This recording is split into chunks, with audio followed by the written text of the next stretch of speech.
Hey guys, what is up? My name is Cypherhack, and it's actually been a while since I've made a video for my actual personal channel, and I'm going to be doing something more like, I want to do more for this channel because I feel like this wouldn't really fit on the Video Gaming Assholes channel. So we're going to do it for my channel, and I'm going to start doing build videos. Hopefully I can do some assemblies because I do have a computer that's going to be coming in within the next few days, or the parts for it, and I can assemble it, even though I already have the processor on the motherboard. The RAM should be arriving soon. The case should come in today. I still need the hard drive and the power supply. But I'm feeling pretty good about this because I got my wife beater on, even though it's, you know, tank top as other people refer to it as, and it's not even used. It's brand new right out of the pack. Like, I didn't even wash it. Things like a dress. Let's get right into this build. So this build, let's start off with, who would this be for? This would be for people who are wanting to get into, like, the YouTube scene, or maybe even a little bit of streaming, too. This is a very light, task-oriented build. Granted, rendering videos would be kind of tedious because it's only an i3, it's a dual-core processor, but it has hyper-threading. But we'll get more into the parts in, like, a minute.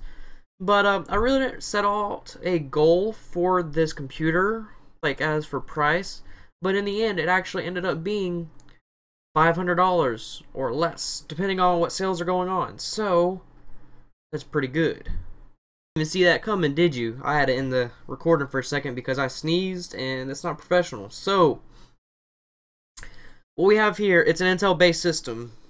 Like I said, it's going to be for some very light streaming, some very light YouTube, and it's a pretty capable computer because it is running the Skylake processor. It has DDR4, which is faster than DDR3, and you're rocking a pretty relevant graphics card. So let's get into the parts. We're going to start with processor. Here we have the Intel Core i3-6100. This is, like I said, a dual-core processor. It has hyper-threading.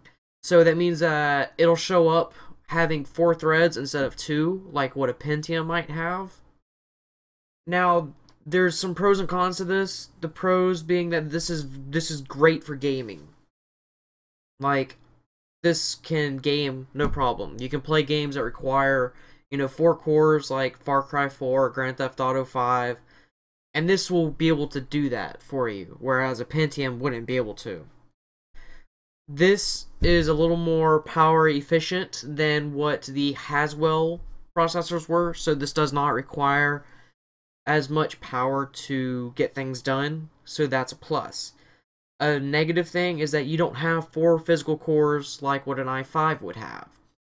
And also, Intel has started, or they have been, since they've seen that you can overclock these with a BIOS update, or an upgraded BIOS on motherboards, they've been changing the microarchitecture for processors so that you cannot overclock them anymore. So that means that the 3.7 gigahertz that this is clocked at, that is going to be the speed you get.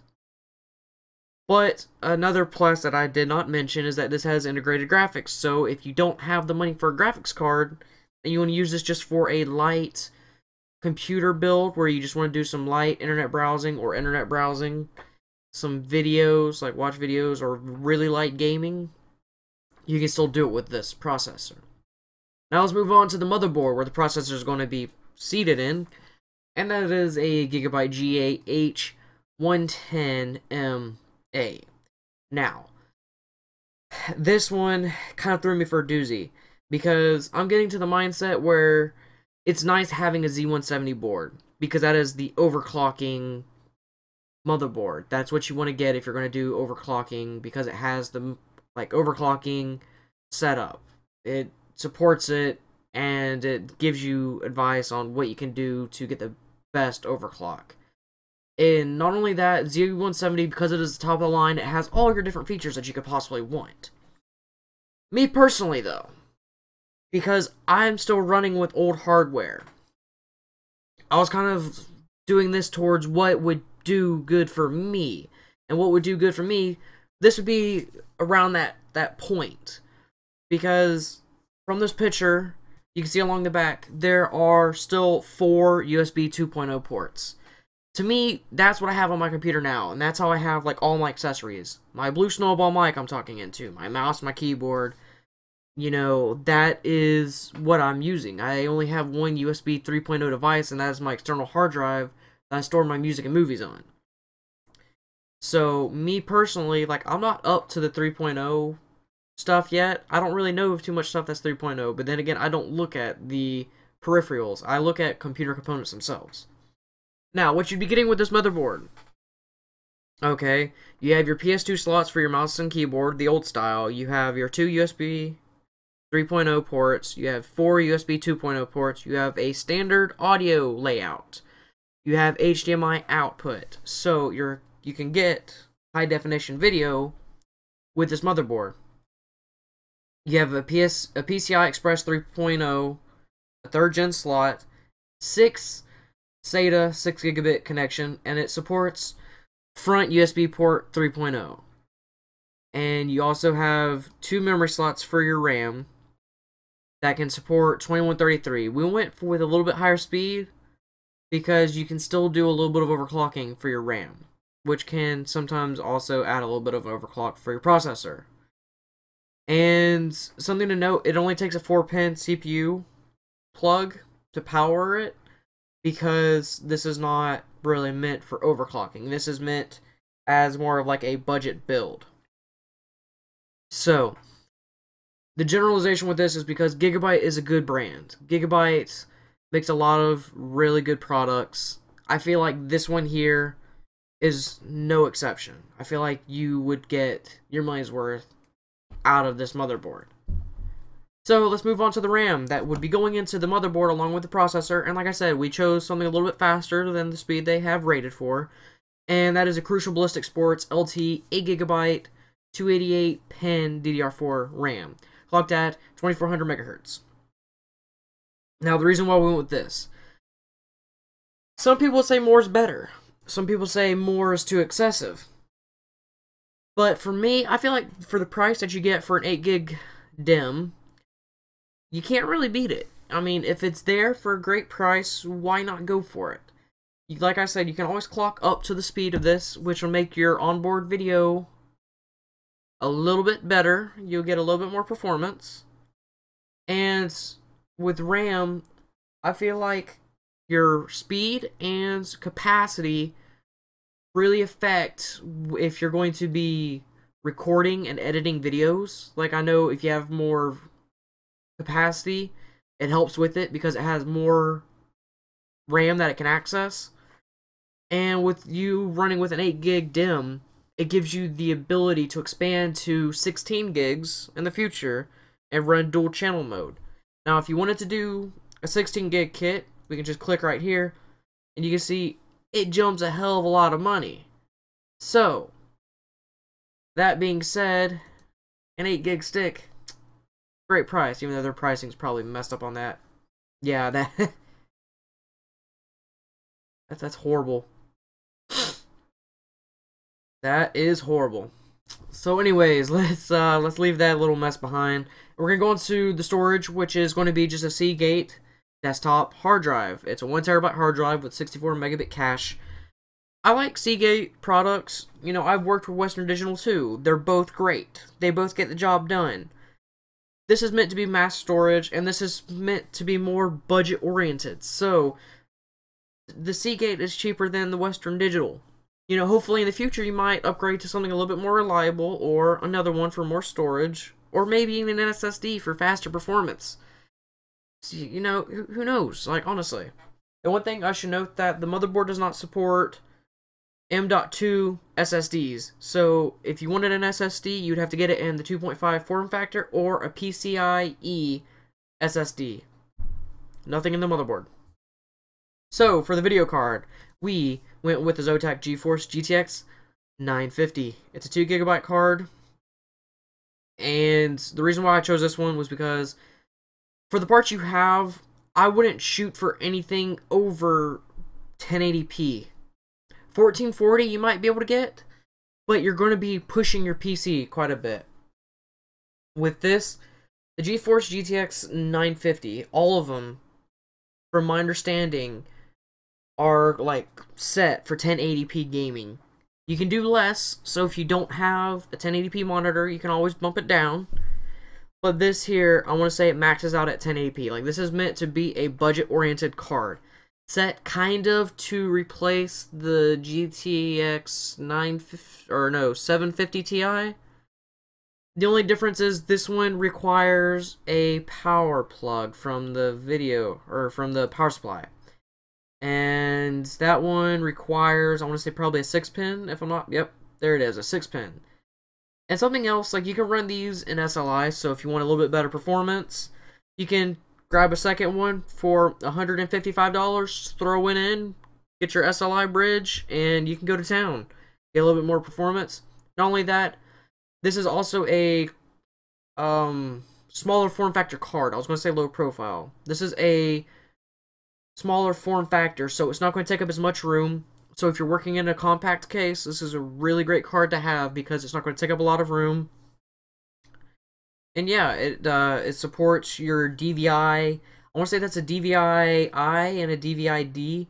So it's like a digital and an analog input. So if you need to have an adapter for it, it also has HDMI and DisplayPort, which DisplayPort would be the best bet if you can afford it.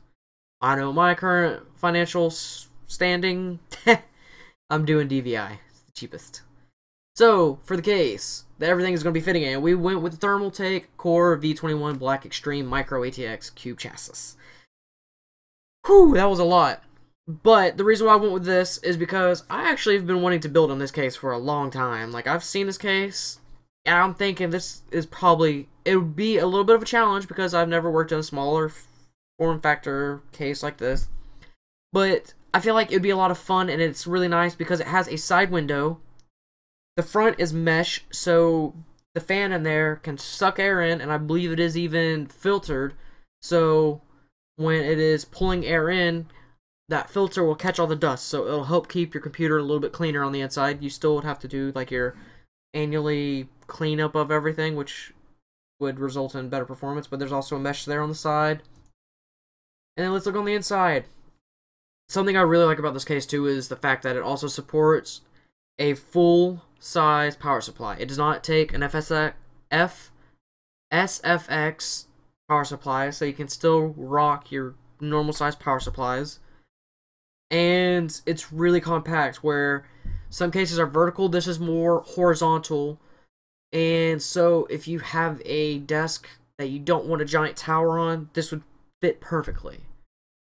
Not only that, as you can see, there's the I/O. It's not on the front, it's on the side. You have your power button, your reset button, 2 USB 3.0, a microphone jack, and a headphone jack. And in the back, you have the ability to put in an exhaust fan. In the bottom, there's also open, so if you want to flip your power supply to suck fresh air in from underneath, you can also do that too. This case offers a lot of versatility for being a micro ATX, or a micro, how do they classify it? A micro ATX case? Mini tower case, I believe. Anyways, let's get into the last thing, and that is going to be power supply. For that, we went with an EVGA 500 watt bronze certified, or a EVGA 500 watt 80 plus bronze certified power supply. This is not modular, so that means that you have all the cables, you have all the mess to deal with. Now, the reason why we went with this, EVGA, first off, great brand. EVGA makes a lot of different products. They put a lot of effort into making the products. They are a very reputable brand. I could have gone with Corsair. I could have gone with something else. I could have... This one just happened to catch my eye because I figured for what this computer is going to be doing, you don't need more than this. And this is the bundle of cables that you would have to deal with when you first unpackage it. You know, you have your PCIe plugs, you have some SATA plugs for your optical drives and hard drives, SSDs. Looks like you might even get a Molex plug, and then you have your CPU pins and your 24 pins. And it's all just, it's a mess. And I would recommend, if you go to use this have zip ties to just tie off the cables you don't need. Like the Molex, you don't really need Molex unless you're going to be running extra fans off the power supply. Then yeah, you probably need some Molex. But, you know, this is 80 plus bronze certified, which means that it's going to be more power efficient than an 80 plus or something that isn't 80 plus at all. And for this build, you're not going to be using all 500 watts, so this would do just fine. And if you, I want to say if you bump it up to a 600, you can get a semi-modular, or 650, get a fully modular power supply. For this, I don't really think you would need it. So, just overall, this is the build that we have for $500. Now, I just want to state that this is not the best that you can do. You could probably go to an older generation and get a lot better parts. This is just what I felt like would be a great starting build for YouTubing and streaming. So, yeah, and even here on PC Part Picker, they're nice enough to show you how much watts that you use. And it's only showing that this would use 222 watts. So you could even throw in a second 950 and throw it in SLI and still have enough to be able to power it with that power supply. Now, if you notice, I did not throw in an operating system. I did not throw in mouse, keyboard, monitor, or speakers, or headset. I didn't throw in anything extra. This is just for the computer itself, the case, and the components inside the case. The mouse and keyboard, cheap. You can get away with $10 mouse and keyboard, or combos, that'll be 20. Monitors, depending on what you're looking for, can vary. Headsets, what you're looking for, can vary. I didn't add them. I could in the future, but who knows. Anyways, this is the build I have, and so this is it. If you guys have enjoyed the video, well then good. You don't even have to like the freaking video, because I probably don't like it. I hate my voice. Anyways, thank you guys for watching. My name is Cypherack. I will be doing more of these because I like PC Part Picker. I am a geek. So I want to thank you guys for watching. I want you guys to have a great day. Have a great weekend, because I'm probably going to render this beast as soon as I hit stop recording on OBS. And just throw it up into Sony Vegas and do that. So I'll see you guys later. Take care. Adios.